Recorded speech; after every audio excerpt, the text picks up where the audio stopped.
Namaste everyone, and welcome to our Yoga Philosophy course.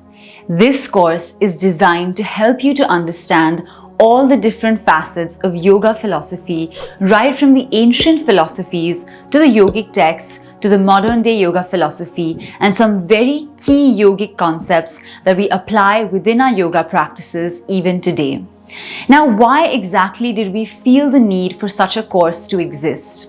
As you're all aware, mostly we get taught a lot about the physical and the practical elements of the yoga practice, which is the asana, pranayama, meditation, mudras and bandhas.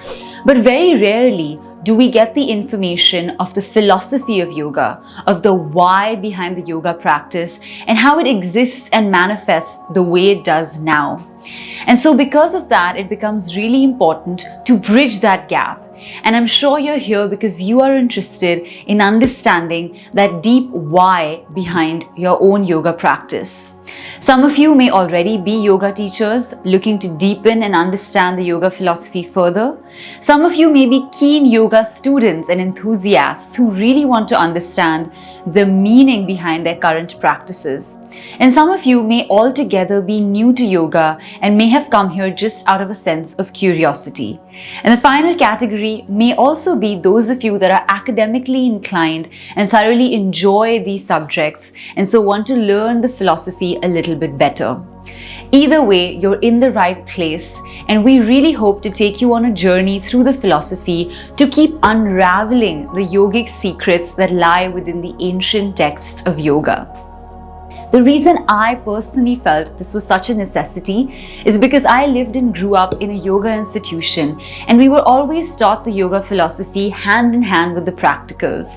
Very often my dad would ask me about the subjects at hand and always say, "Hey, do you have yoga practicals today or yoga philosophy?"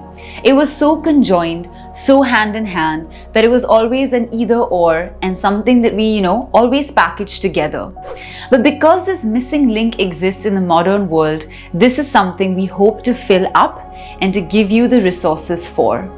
So join us now in this yoga philosophy course as we deep dive into the expansive world of spirituality, philosophy and yogic studies.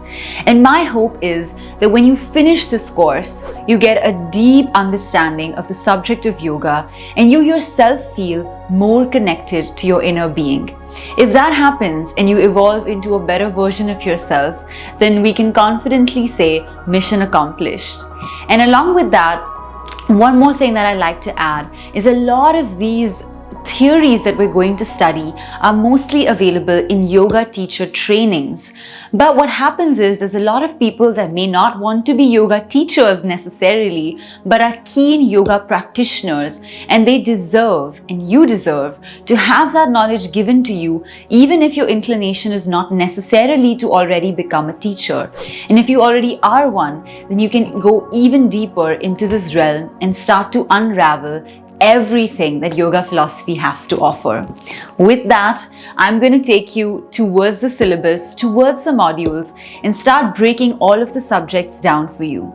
So I hope you've got your notebook, you've got your pen, you've got your thinking cap on, and you are ready to get started. So just sit back. Let us take you through this journey and keep engaging with the content as deeply and as meaningfully as you can.